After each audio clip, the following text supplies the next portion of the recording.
Hello and welcome to another episode of Ballast Book Launch. I'm your host, CEO of Ballast Books, Andy Symonds, and I'm very honored today to have Jan Davis with us.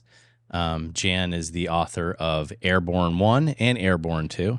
Airborne 1, I'll read the whole subtitle, is Two Generations in Flight, the gripping memoir of a heroic World War II B-17 pilot POW and his space shuttle astronaut daughter.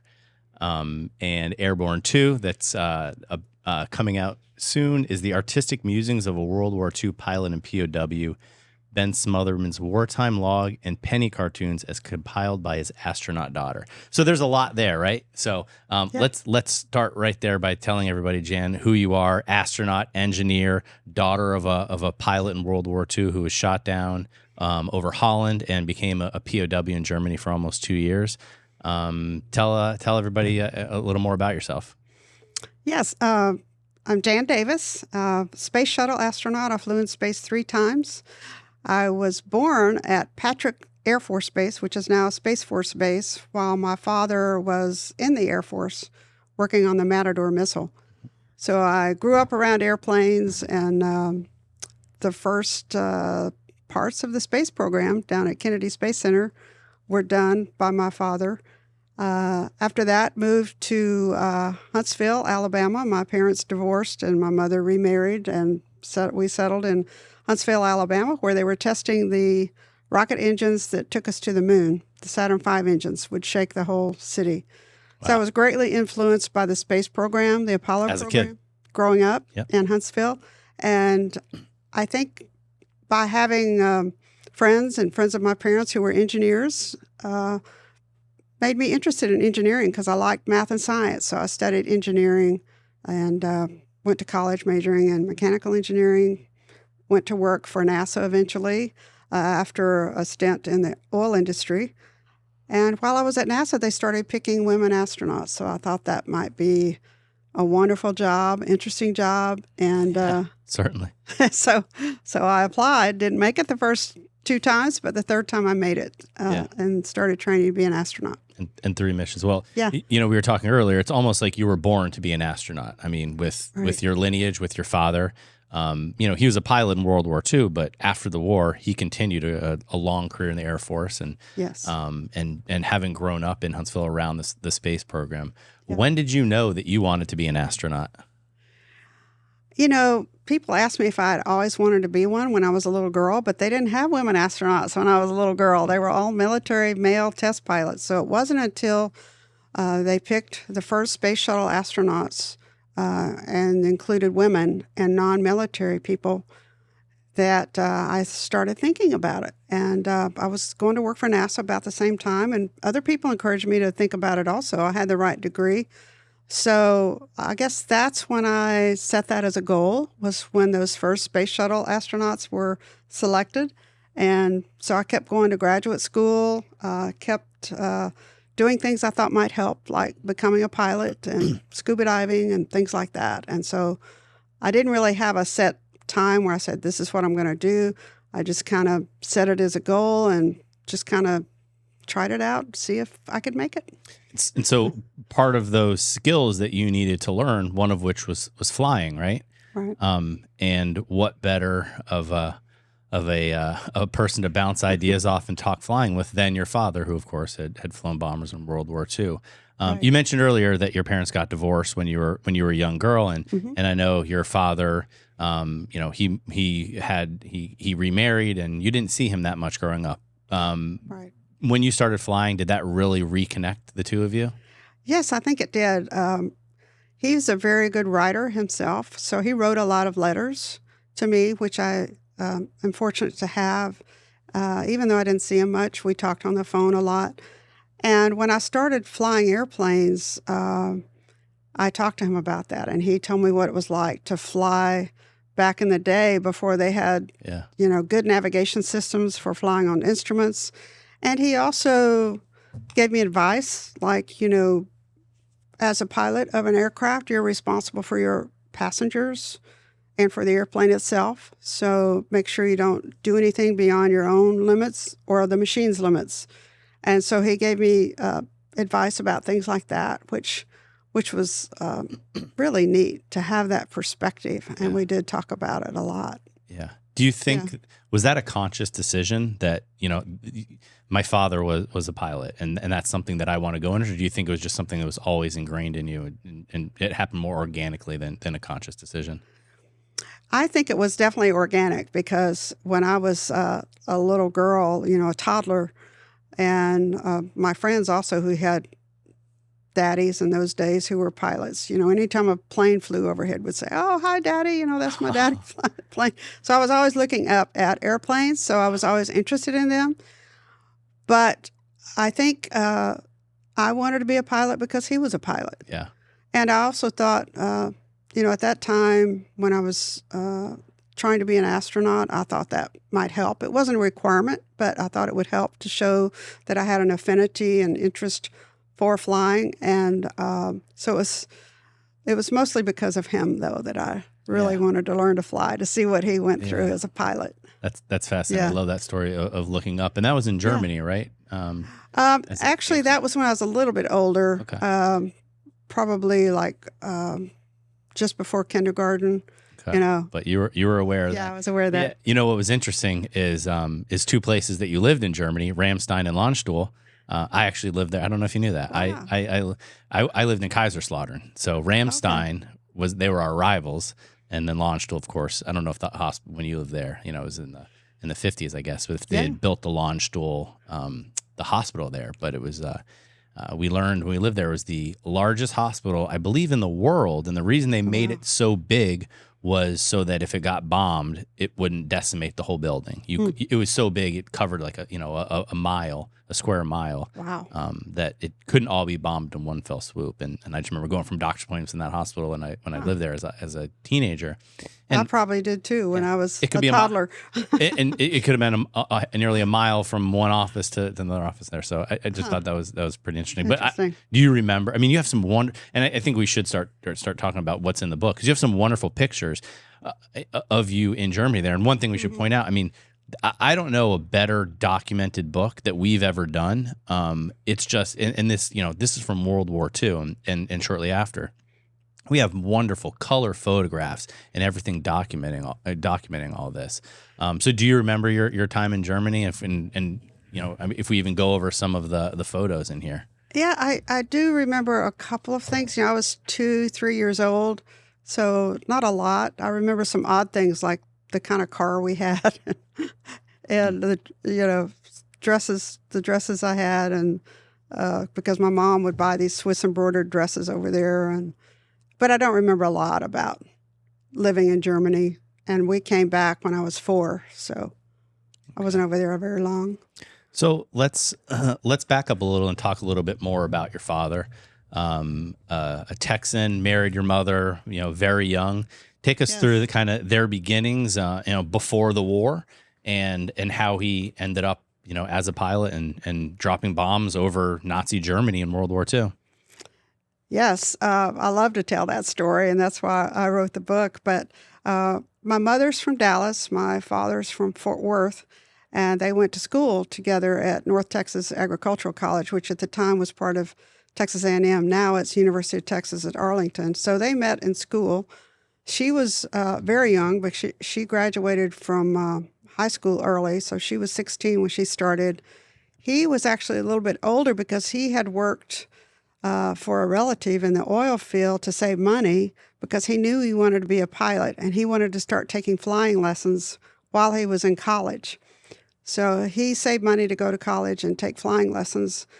So he's about 5 years older than my mother, but they met in school.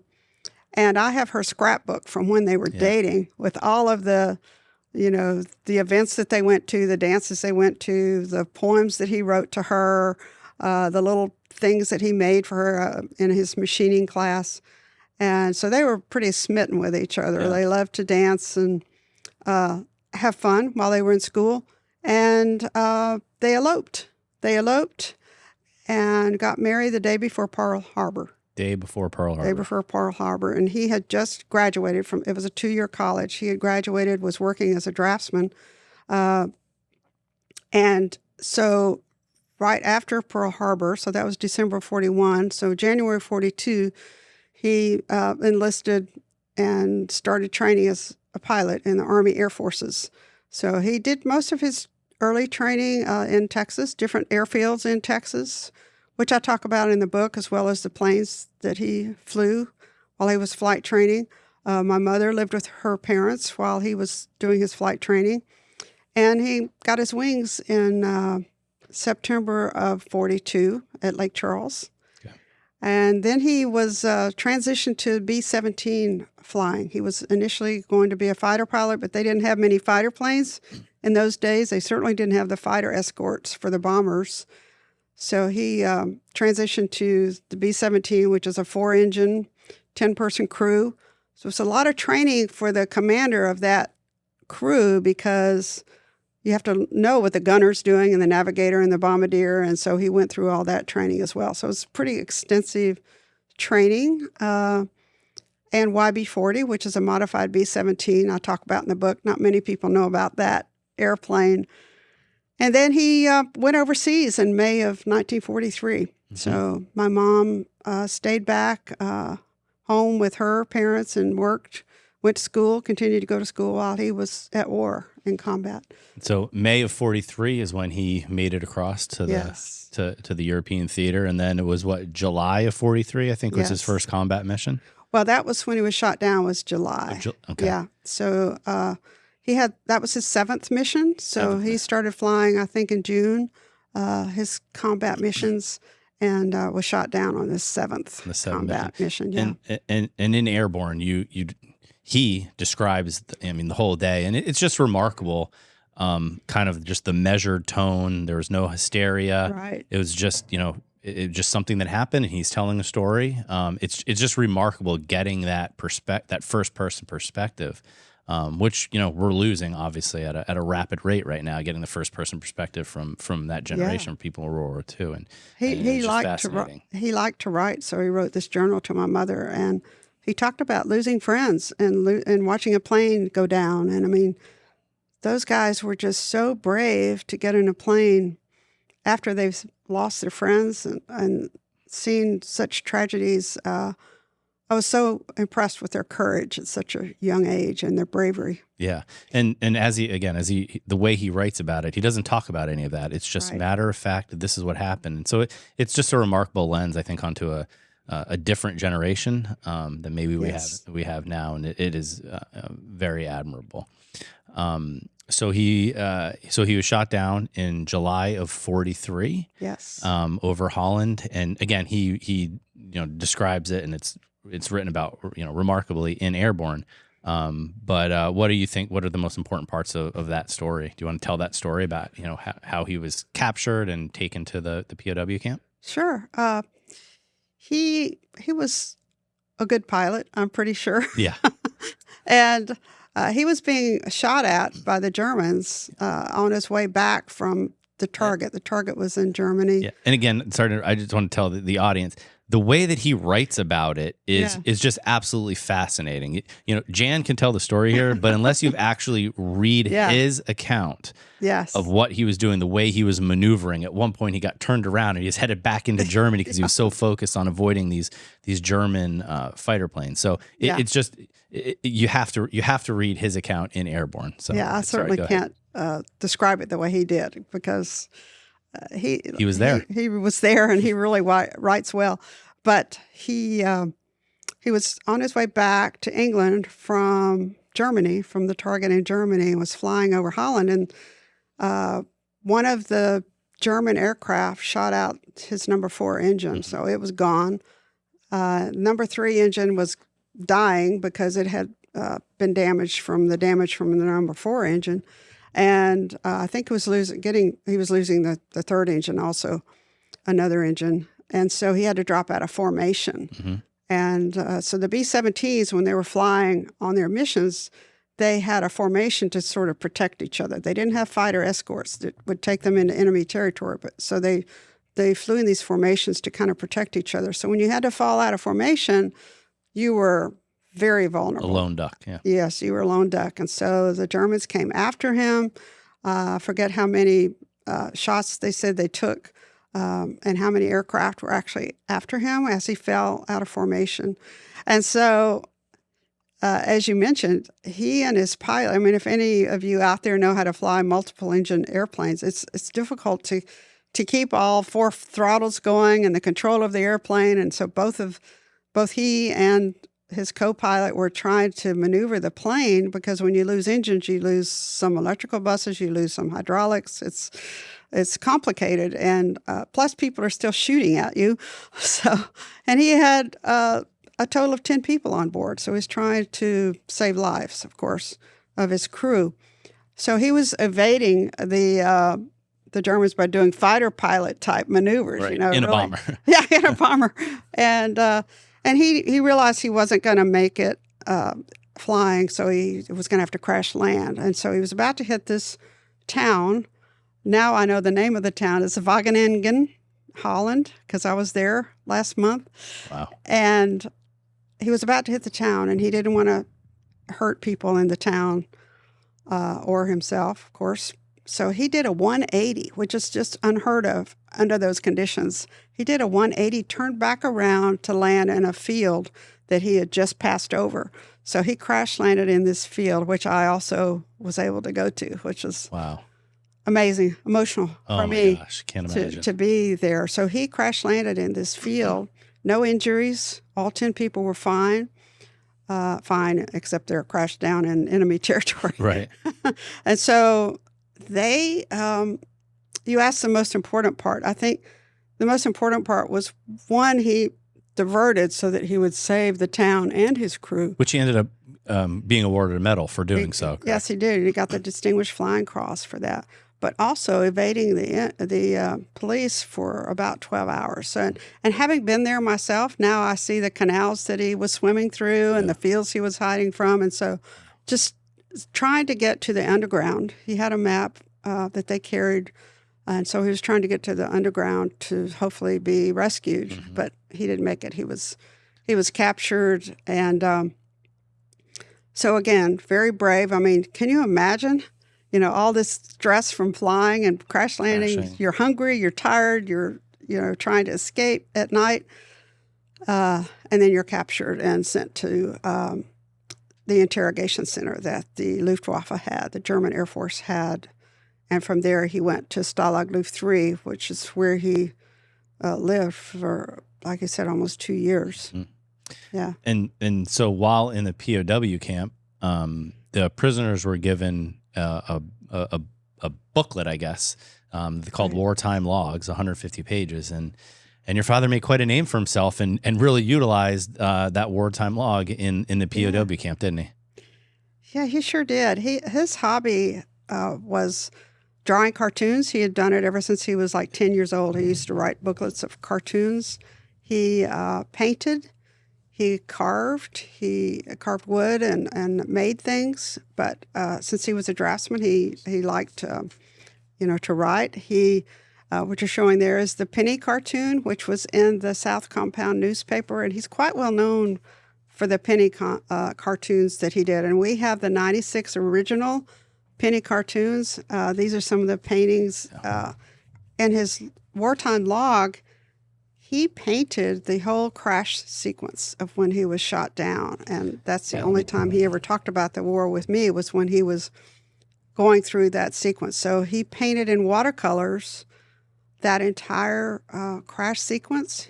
He also painted portraits of his other prisoners, his roommates, other planes, and that's really, I think, how he kept himself busy, how he kept himself sane, being a prisoner, was with this wartime log, which is reproduced in its entirety in the second book that I wrote that'll be released soon.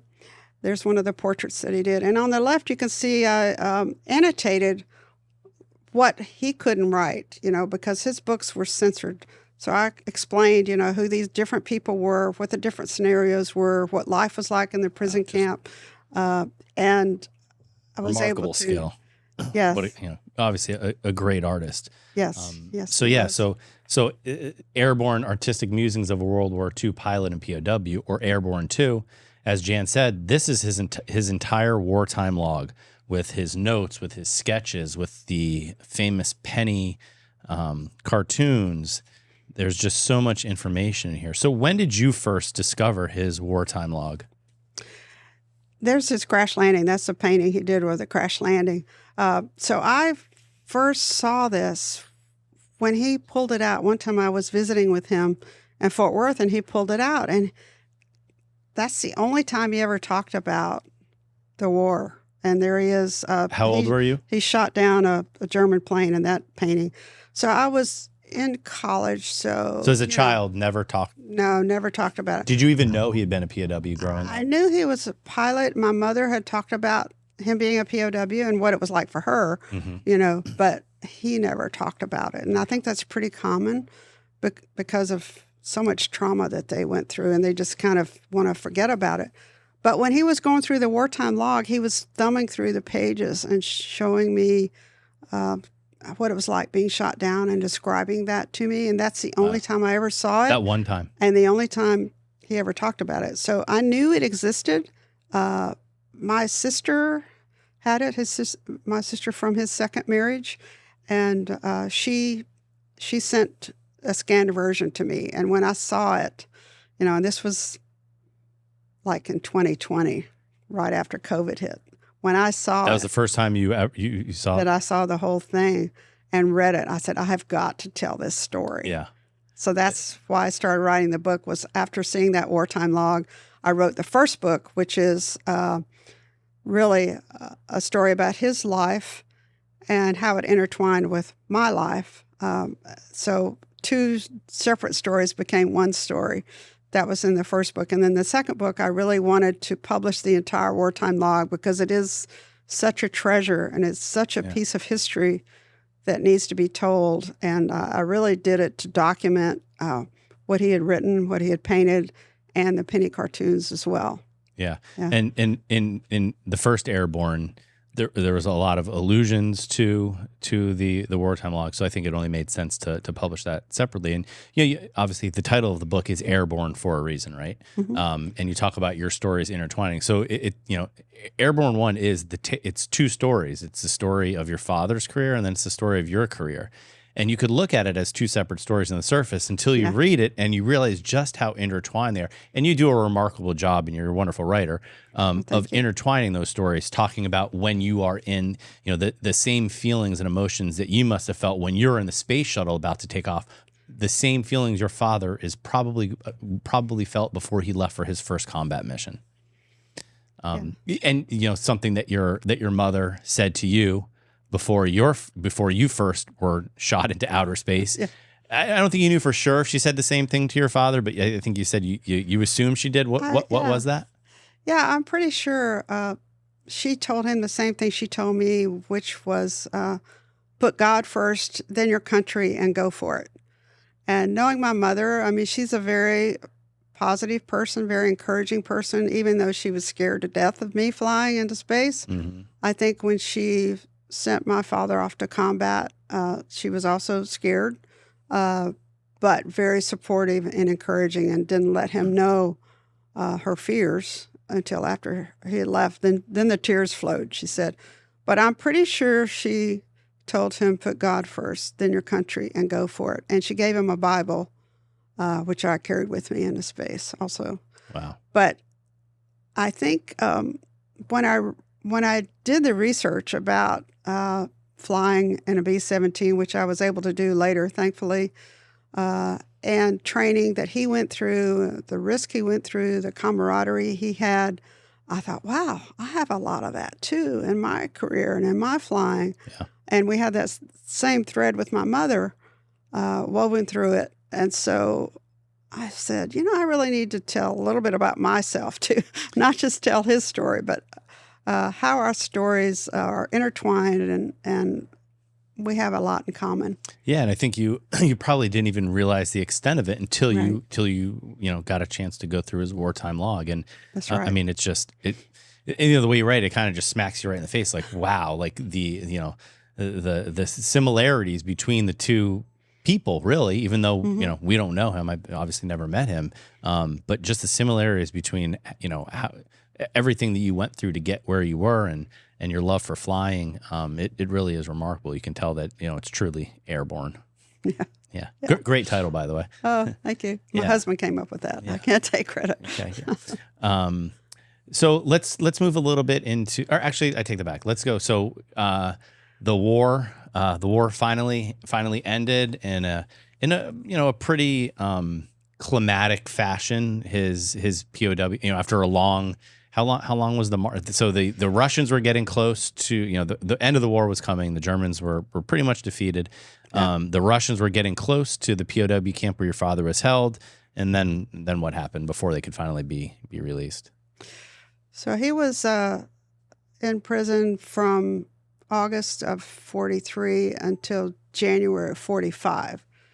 And in January of 45, late January, in the dead of winter, the worst blizzard that Germany had had in 10 years, the Germans decided to evacuate the prisoners and march them on foot to another place. Mm-hmm. The prisoners didn't know. I don't think the guards even knew where they were going, but the Russians were encroaching, and so the Germans wanted to evacuate the prisoners. So they marched them in the dead of winter. The prisoners had 30 minutes to get ready, so they took as many clothes as they could put on. Thankfully, my father took his wartime log, and he rolled up the penny cartoons in a ball and took those with him. And they marched for 60 miles, with only, I think they stopped 2 nights in a glass factory. They spent 2 nights in a glass factory. They didn't have any food, really. They had soup the Germans gave them. They had whatever food they had carried, which probably wasn't a lot. And so they marched 60 miles in these awful conditions, and then were put on boxcars, rail cars, about 50 to 60 men per rail car. They couldn't even sit down. They had to stand up. Again, terrible conditions, another 2 or 3 days, and they were sent by rail from that point, which was Spremberg, Germany, down to another prison camp near Munich called Stalag 7A. That's where they ended up in Moosburg. So that was a terrible place also because it was designed for 10,000 people and there were 120,000 prisoners there. So they were sleeping outside. They were, they didn't have enough food. It was just a bad situation. And that lasted by then it was like the 1st of February until they were liberated by Patton's army in April 29th of 45. Yeah. By the way, General Patton's grandson is writing a book with us right now. Oh, wow. Yeah. That's neat. Yeah.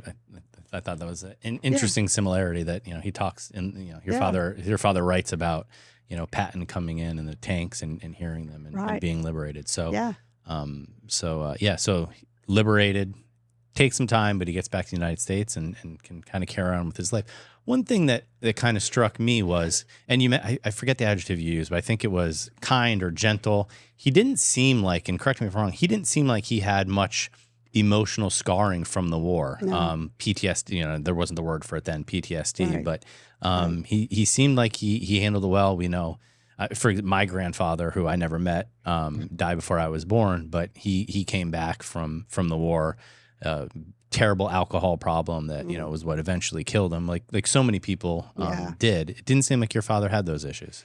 No, of course, when I was around him, it wasn't very often, but he was just a very kind, gentle man, very patient person. And I've talked with my sister, who was raised by him and was around him, about that. And she said, no, she said, I never saw him get mad or lose his temper. And he was raising 3 kids pretty much by himself.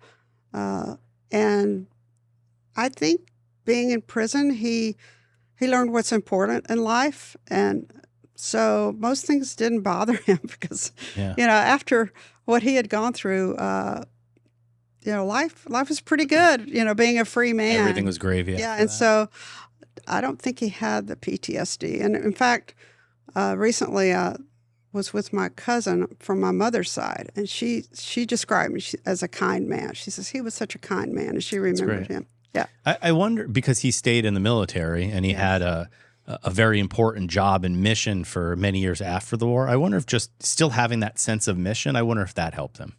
Probably so. He was doing what he loved. He was still flying airplanes. Yeah. He wasn't getting shot at anymore, so that's good.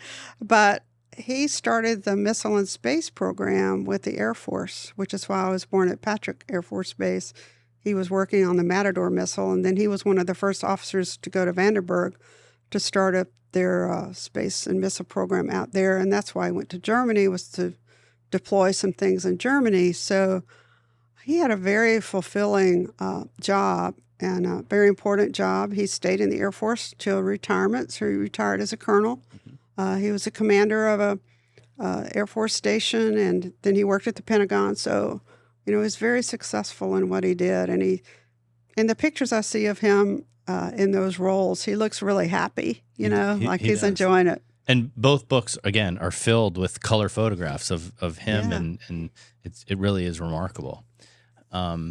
So now here's where the stories, your two stories intertwine, right? Yeah. So he's back from the war. Him and your mother have a daughter, you. Yeah. And so we talked about the divorce. They got divorced when you were a little girl. You still stayed in touch, although you didn't live with him anymore. You started going through, went to Georgia Tech. You started getting your education, deciding you want to be an astronaut.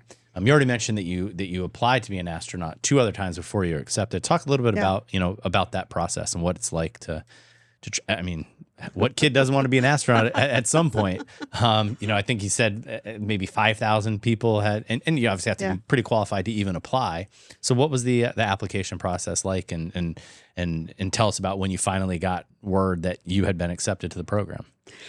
Yeah, the application process, it sounds funny. It's a standard government form that you fill out, but of course I added a lot more than I would just for a regular job. So I included everything I possibly could think of. So the initial process is you fill out this form, and they screen the form. And the first time I interviewed, about 5,000 people applied.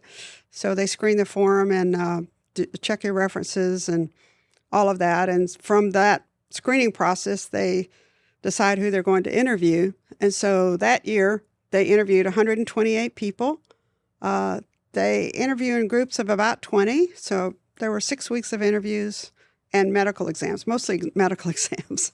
And so that was really a fun process because they took us to Houston, Texas, to Johnson Space Center where the astronauts train, and they want you to meet as many astronauts as you can and talk to them about what the job is like. They take you to the training facilities and, the simulators and the water tank where you train for your extravehicular activities, out to the airport where your T-38 jets are. And it's just like, wow, this would be great. Yeah.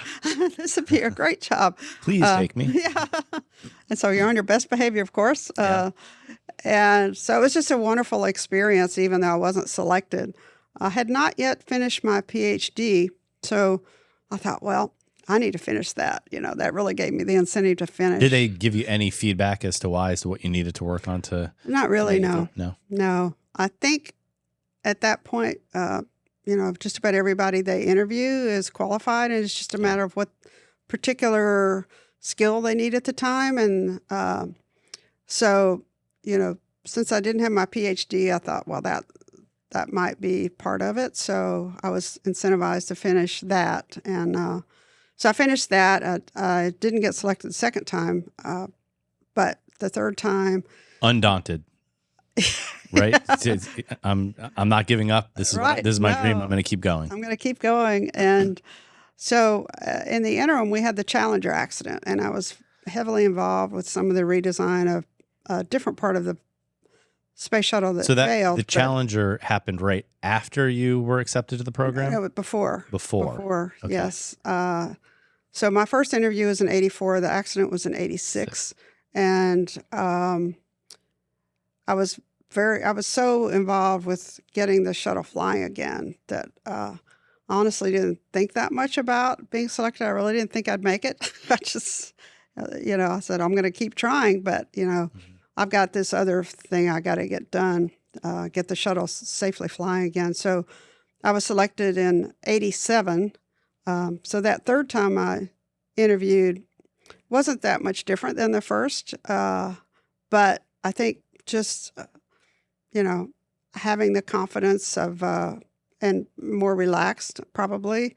And in the interview itself, John Young, who was head of the selection board, asked me about the part of the shuttle I was working on. Mm-hmm. And I disagreed with his assessment of whether or not that might have contributed to the accident. So I stood up for what I believed in, and I think that probably helped, that they knew that I was confident in what I was doing, and I didn't mind telling people what I felt like the truth was. Mm-hmm. So that might have helped. I don't know, but I was, at a conference when I got the phone call, and pretty excited. So, if I can ask, I've heard a couple times recently too. I don't know if it's controversy or people saying it could have been something else in the Challenger. Mm-hmm. The commonly accepted belief is that it was an O-ring that was frozen or something happened. Right. Can you tell? Do you know what the truth is? What really happened with the Challenger? Yes, we had problems at that joint before where the O-rings were.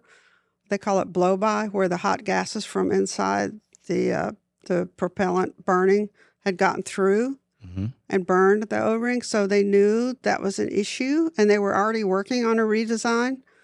Unfortunately, on that cold day in January, the O-rings lost their resiliency to seal, basically. So that made the blow-by even worse, and so the propellant created kind of like a blowtorch out of that joint, and actually burned part of the external tank structure. And so then, the whole thing kind of came apart. But yeah. And so this is, I remember this. Yeah. I was 7, 8. Don't tell me how old you were. Yeah, 7 years old, I think I was, and I was already at NASA. They wheeled the TV in Yeah. whatever grade I was in, and we couldn't believe it. Everybody watched it live. You obviously watched it live. You knew at least one of the astronauts that were on the mission, right? So right after that is when you get accepted to the program. Right. What are you thinking? Is there consternation? Is there, hey, I just watched people get blown up, Yeah. and now I'm the next group to potentially do this. What were you thinking? And that was the mission with the teacher, too. I think a lot of school Right. kids were watching because of that. Sally Ride, right?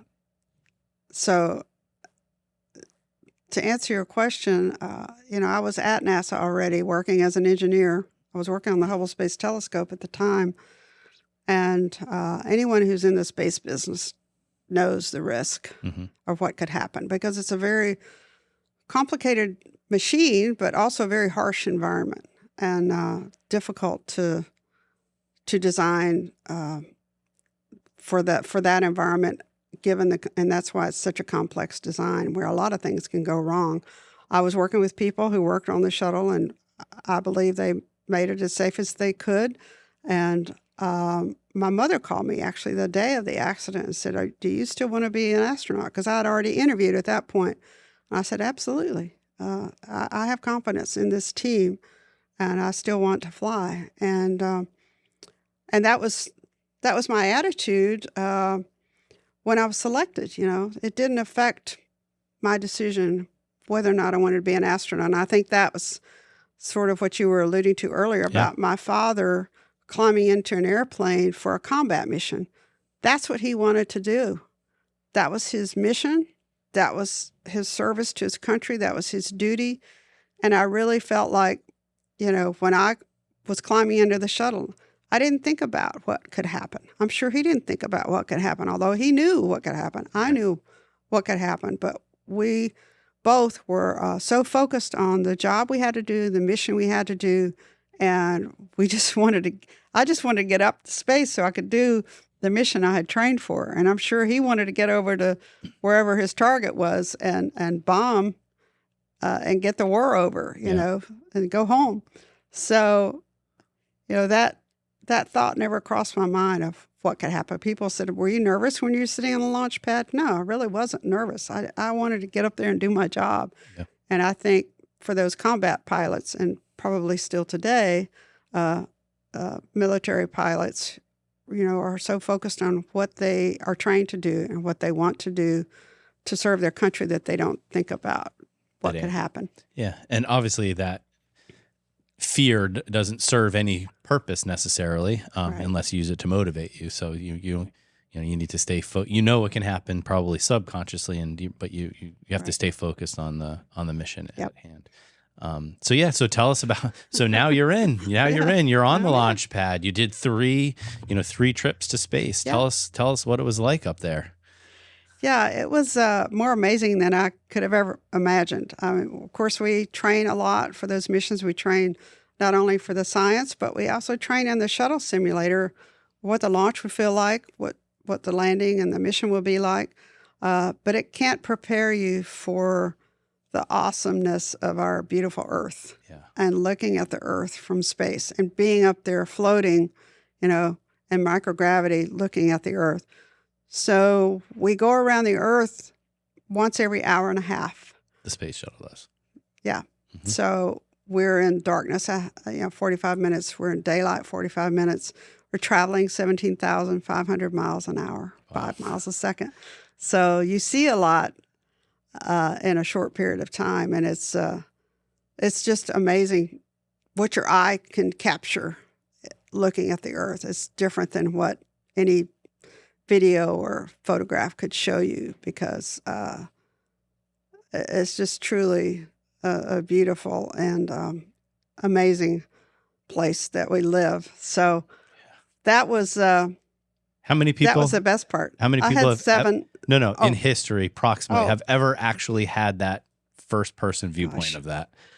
I know less than 100. No, we had 500 on the shuttle. That's Okay. 500 counts each person flying. So I have 3 of those 500, but a few hundred anyway. Still very limited people in the history of humanity have had that view. Yes. So now, very important question.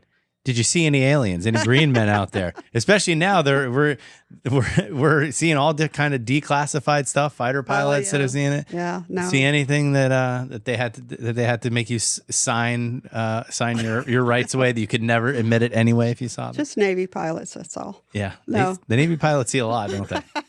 No aliens. No No, nothing weird either. I mean, nothing. Everything was, as I said, just more spectacular. Like seeing the aurora from space was just spectacular. And so I haven't heard of anybody seeing any aliens either. And I've talked to some of those Apollo guys. So I don't know of any astronaut who's seen aliens. Well, I'm mostly joking, but I figured I'd be remiss. Yeah. Well, all the kids want to know that. Do they? Yeah. I guess I'm just So you're a kid at heart. I guess I'm a kid. And in Airborne, they're just spectacucular photographs too. I mean, you talk about the sunset or sunrise rising there. So it's truly something that, I would imagine, unless you've been there, you can't even truly imagine what it's like. It's hard to even describe. I mean, for example, the sunset just happens over a few seconds. Yeah. So all of a sudden it's bright, and then it starts getting darker, and then you see this rainbow of colors on the horizon. They're just gorgeous. And the sun just was a speck of light, and then it just disappears. And it's just amazing. And then you see it again. That's my favorite part. Yeah, and then you see it the again. Sunrise. Yeah, 45 see it minutes again. later, right? Yep. Mm-hmm. Wow, that is absolutely amazing. Yeah. So going back to kind of the confluence of your and your father's stories, you had just lost you saw somebody, Right. that lost in the Challenger explosion. Your father saw his friends, bombers get shot down. Did you take, although at this point when you were on the missions, you hadn't seen your father's wartime logs yet. So I guess you really couldn't take any. Did you take any of his experiences with you to be less scared, or to focus more on the task at hand, or did you think that his experiences came into play at all? I don't know. I did think about what he went through, And in doing research for the book, I learned even more of what he went through in terms of as a POW or even as a crew member. But I think the teamwork we had on the space shuttle was similar to what he had on his B-17 crew. And I did take that with me because as a commander of his plane, as I said earlier, he had to learn the different roles that everyone had. Mm-hmm. But every person had a role that he was responsible for. The bombardier was trained just, for that, and the navigator. And so he didn't try to do their job for them, but he was aware of what they were doing. Right. And they worked as a team. They had to work as a team. And on the space shuttle, same thing. Each one of us had a duty. Like, for example, on one of my flights, if I was the arm operator, deploying a satellite, my commander didn't know how to do that. He knew that I knew how to do it, and he trusted me to do that. And he had to maneuver the shuttle in the right orientation so that I could do the right deploy. And so we were very coordinated, and it was very much a team effort. And so I think that experience my father had definitely played into my training, as well as when I was flying, that we work together as a team. We appreciate what each person has been trained to do and let them do their job and coordinate to make it a successful mission. Yeah. The similarities between the two career paths is certainly remarkable. Talk, if you could, a little bit about the research for airborne. I mean, it obviously it's just remarkable. For one, you're very fortunate in the fact that your dad had that wartime log. Your mom saved so much, but it is remarkably researched. And there's just so many, great firsthand accounts from people and photographs and maps and imagery. So, how long did the research and the writing take? Tell us a little about your writing process. Well, it took about 3 years, and I was very careful about the research. I did a lot of reading of firsthand accounts from other either B-17 pilots or crew members. Masters of the Air, which Don Miller wrote, was like the Bible of the 8th Air Force and the Air War in Europe. But I also went to places and did research. So I went to the 8th Air Force Museum in Savannah. They were very helpful. They had a good bit of not only the B-17 part of flying in the Air War, but also the POW part. And the Air Force Historical Research Agency at Maxwell Air Force Base was an excellent source. They had all the records from the 92nd Bomb Group and the 327th Bomb Squadron, all the operational daily reports, all the combat reports. It was just hundreds and hundreds of pages.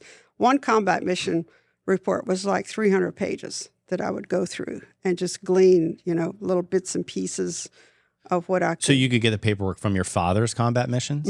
You could, wow. Right. And I went to the, Albert Clark was a POW with my father in the South Compound at Stalag Luft III. He ended up becoming the commander of the Air Force Academy, Albert Clark. And so he started a library for POW items and research and logs. And so I went out there to Colorado Springs, did some research there, went to England, where my father was stationed, and not so much research, but just being there and being able to understand what it was like just over being there. Your feet on the same soil. And going to the pub that he probably went to, those kinds of things, flying in a B-17, meeting pilots. I actually found two, actually one was a navigator, 105-year-old man who flew with my father's squadron. Wow. And he remembered, what that was like. And did he remember your father? Yes, he did. Wow. Yeah. And then another B-17 pilot who was 100 years old, But the 105-year-old navigator, he told me a lot about the YB-40 airplane because he flew in that also, which is nice to have that firsthand account. And he had written a couple of articles about that, which I was able to find. So I tried to do the firsthand research from the source as opposed to, looking online, which I did, find out some things online, especially about what Stalag Luft III was like. But I read a lot of books about Stalag Luft III also. So that was one way. The other way is my sister had all kinds of stuff that the family had saved. My aunt had transcribed all of the letters he wrote home and distributed them to the family so that everybody could get a copy of the letters. And things like his luggage tag from the ship he took from Le Havre, France after the war back to New York. Yeah. That's how I knew what ship he was on. I mean, I think they had a receipt from a hotel that your parents went to. A receipt from the hotel. And it is interesting to know he was able to send from the POW camp. He was able to send letters home via Red Cross, so Exactly. they would get updates on him. Yeah, so just you had little all that. bits and pieces of information to put the puzzle together. And were they all just sitting? I mean, obviously it was well preserved because Yeah. a lot of it is in, the imagery is in the book. So well preserved, I guess, just boxed up. Wow. Yeah, they were just boxed up. And my sister called me one time. She says, I found some more stuff. So I flew up to Boston where she lives, and we, spent all day at the scanner, copying all this stuff. And then I went through it later and realized, oh gosh, what a gift that he saved. He saved it, but Right. also that the family saved it. Right. All these things and these scraps of paper, even chocolate bar labels, I guess he saved as a POW. Wow. So Yeah, that's it. It's just amazing just how much and how many different perspectives that you can get in the book, right? It's not just you retelling your father's story. There's so much. I mean, Airborne, Airborne 2 is basically from his perspective. I mean, we're reading his notes from 1943, 1944. It's really fascinating. It was very interesting to me to learn about what life was like in Stalag Luft 3, which was a Luftwaffe prison camp for the officers. I really had no idea how he was treated because he didn't talk about it. Right. And he couldn't write about it in his wartime log because it would have been censored. Right. So to learn that the YMCA and the Red Cross provided musical instruments, sports equipment, religious services, books, all these things were provided to the prisoners to keep them busy and to keep their morale up. And so they had sporting leagues, different sports. They had bands. They put on theater productions, which, you're still in prison. Right. And it's still, the food is terrible, and it's still, you don't know what's going to happen.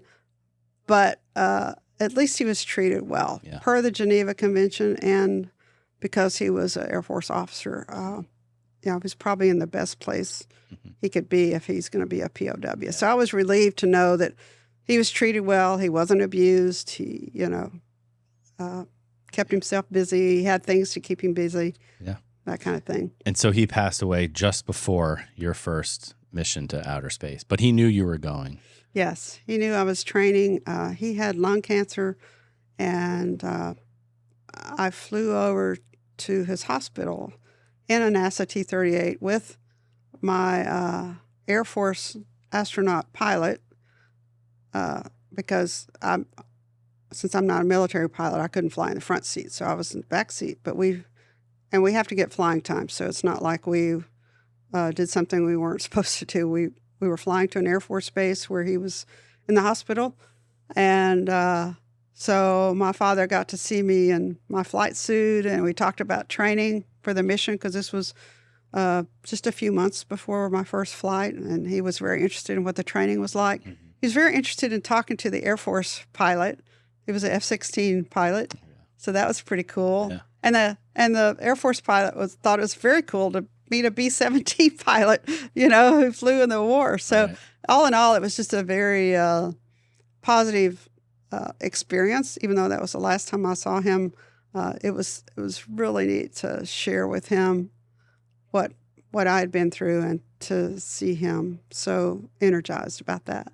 Yeah. Well, going back to just the writing of the book, I forget when we started working with you, but it was some time ago in Airborne. Tell us about that process. How did you find I know we've had this conversation before, but how did you initially come to Ballast Books, and tell everyone a little bit about your publishing experience now with your second book too? Yeah. I didn't know anything about publishing or writing. I'm an engineer. I don't know that kind of stuff. Very good writer for an engineer, well, though. Thank you.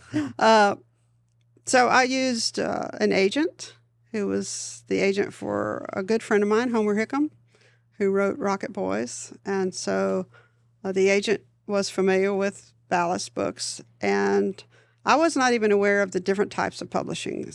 I knew about self-publishing, but I didn't know about hybrid publishing versus traditional publishing. And so the agent found you, a hybrid publisher, as well as a traditional publisher. So I interviewed with both. And this story about my father, more so about him than me, I wanted to make sure that I had complete control over the writing process, the inclusion of, the documents, the photographs, as well as his writings, his paintings. I wanted to protect those. And I felt like the traditional publisher, 3 times in our interview said, I just want to make money. Really? Yeah. And that scared me. I was like, does that mean they're going to sell some of this stuff? Does it mean, I don't get to do what I want? I mean, if that doesn't sum up the traditional publishing world, I don't know what is. So that just bothered me. Yeah. Because I certainly wasn't in it to make money. I was in it to tell my father's story. And then when I talked with you, and I was told, that I had complete control and that I retained the rights to everything that I sent to you. That is exactly what I was looking for. And so the writing process, the publishing process, for me, I really appreciated the help, the suggestions that the editor gave to me. She was very diplomatic about it, easy to work with. Yeah. She says, you might want to think about this, or I think this ought to be. She's very good at making you think it was your idea to change that. Okay. Yeah, with everybody. She's great. Yeah, she was really good. My husband, who was an English major, was my proofreader, so he did make some good suggestions before I sent it to the Ballast editor, and the things I asked for. I mean, they said, "Are you sure you want to do a full color book?" Well, that's the one when you say you have full control, you do have full control. That doesn't mean that we just blindly do whatever you say. It's like, you might want to think about this. I remember specifically because the production team came to me and said, well, Jan wants to do a full color interior for this, and I was like, that's crazy. Do you know how much that's going to cost? And and then I saw the images and I said, well, this makes and it just makes this book on a whole nother level. So, it usually is a back and forth like that, a conversation. Yeah. Well, first question is, why do you want a full color interior? And do you understand the implications of having a full color interior and the costs associated with it? Right. And so we explained that to you. You explained to us why, and we said that makes perfect sense. We should definitely have a full color interior. Right. I mean, I wanted to include these things as people were reading them, not having to flip back and forth. And it's not like some books just have a color insert with some pictures of your mom and dad and when you were a kid. And it's not like that. Yeah, they're in line. They're photos in line with the text. Yeah. And that's what I wanted. And so, yes, it's more expensive. And then I think your team even made the suggestion that I should charge a little bit more. Yeah. I said, nope. I'm happy with I'll just eat the extra cost because this is the way I want it. And I want it to be a book that people use as a reference. And so I don't want it to be, too expensive because I want libraries and other people to have it, which has happened. Yeah. And so to answer your question about the publishing process, it was something I really enjoyed. It was not an onerous process. It wasn't, a lot of back and forth. It was a very cordial relationship that I had with the editor and the designer and you about how we were going to produce this book. And I was really happy with the results. The second book, I wanted it done a certain way too. Mm-hmm. So again, full color, but I wanted people to be able to open the book and read the wartime log like they were really reading the wartime log. For example, with the bleeds going to the edge of the margins, yes, I think was very important. Yes, I wanted the art to go all the way to the edge, like you were really looking at the wartime log. and I actually had it scanned again more professionally so that the colors were, and the scan was better than even in the first book. And there you have it, just like you're reading the wartime log. Yeah. Beautiful printing of the color and the content. This one says, so your husband is a POW, the creepy guy. Creepy guy, and the woman looks a lot like my mom. I think he had some inspiration there. Yeah. Yeah, So, it just, so the second one, from a writing perspective, was easier to write because I was annotating basically what he had in the book, in the wartime log book. But the production was equally challenging again because, it was special. It was a different way of publishing than the normal. So I was super happy with the quality of both books. Yeah. And so are we. The demand has been amazing. You're doing another event at a museum in Seattle. I think there'll be a lot of interest in the second book as well because a lot of the POW community have not seen like all of the penny cartoons, and people like Don Miller, who wrote a blurb for the cover. He was the author of Masters of the Air. He said he's never seen another wartime log like this one. It's well organized and beautiful art. Yeah, well, very few artists with as much talent as your father, and we're obviously losing that generation. We're losing the people that fought in World War II. Soon, let's be honest, they're going to be all gone, and this is a great way to commemorate that period and the great things that the men and women of that generation did. So. Jan, it was a pleasure working on these books. I hope there's a third Airborne. These are just absolute wonderful, pieces of way to commemorate a time in our country's history that needs to be documented. And you did it in a beautiful way while honoring your father. So I appreciate your help. Thank you. Of course. So Jan, tell everybody where. Obviously, you can get both Airborne 1 and 2 everywhere the books are sold. You can get signed copies on the Ballast Books website. Yes. Where else can they find you? Well, I have a website, astronautjandavis.com, which lists all my book signings, and I've also done some virtual book clubs. If you want to have a book club discussion with me, with a Zoom or whatever. So I just went and grabbed a copy of the sleeve. You want to tell us about the sleeves, Jan? Yes. If you order both books from Ballast, then we're throwing in this sleeve free of charge. That is a great way to showcase both books, and that's a little Christmas or holiday gift from me. Yeah, and from Ballast. So if you have already purchased the first book and you just want to buy the second one, you'll still get a sleeve. Yeah. There's a place on the order form that Ballast has on their website where you can check, I have the first book, but I'm buying the second, and you'll get a sleeve for free also. And you can always email us at info@ballastbooks.com. We trust you if you have a copy of the first book. We'll trust you if you order the second one. We'll send you one of those sleeves. As long as supplies last. I was going to say there's limited supply. Limited edition. Yeah. But it's something very cool and just such high quality. Looks absolutely wonderful. So Jan, I'm happy with it. Thank you so much. It was great having you here. Thanks, Andy. Enjoyed it.